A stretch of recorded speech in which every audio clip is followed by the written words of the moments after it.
weaken the Democratic Party. What is the right you see in the Democratic Party? That our Democratic Party, unfortunately, is not the party that is of, by, and for the people. It is a party that has been and continues to be influenced by the foreign policy establishment in Washington, represented by Hillary Clinton and others' foreign policy, by the military-industrial complex and other greedy corporate interests. I'm running for president to be the Democratic nominee that rebuilds our Democratic Party, takes it out of their hands, and truly puts it in the hands of the people of this country, a party that actually hears the voices of Americans who are struggling all across this country, and puts it in the hands of veterans and fellow Americans who are calling for an end to this ongoing Bush-Clinton-Trump foreign policy doctrine of regime change wars, overthrowing dictators in other countries, needlessly sending my brothers and sisters in uniform into harm's way to fight in wars that actually undermine our national security and have cost us thousands of American lives. These are wars that have cost us as American taxpayers trillions of dollars since 9/11 alone, dollars that have come out of our pockets, out of our hospitals, out of our schools, out of our infrastructure needs. As president, I will end this foreign policy, end these regime change wars, work to end this new Cold War and arms race, and instead invest our hard-earned taxpayer dollars actually into serving the needs of the American people right here at home. Senator Harris, any response? Oh, sure.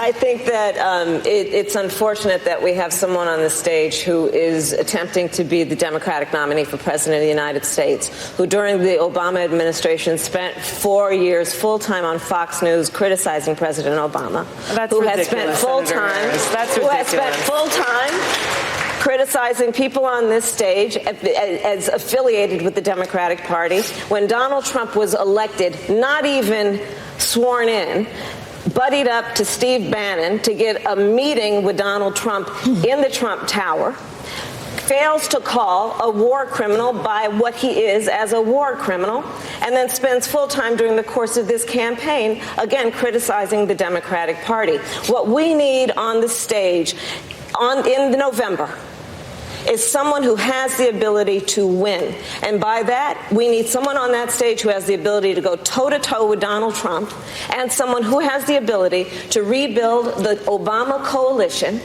and bring the party and the nation together. I believe I am that candidate.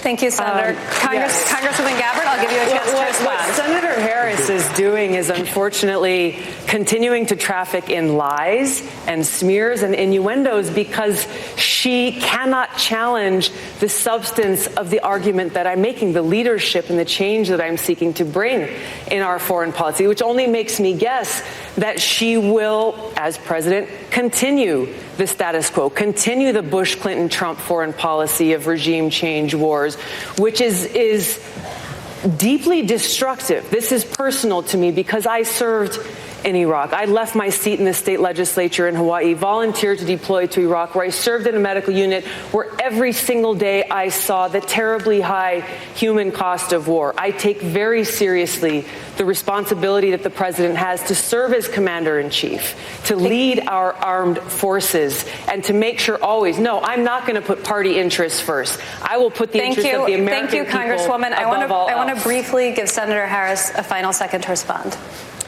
I believe that what our nation needs right now is a nominee who can speak to all people.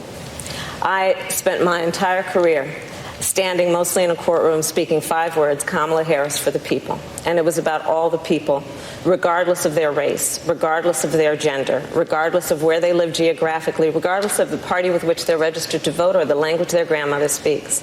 We need someone on this debate stage in November who has the ability to unify the country and to win the election. And I believe, again, I am that candidate. Thank you, Senator. Thank you. Mr. Steyer, you have denounced the special interests that pour hundreds of millions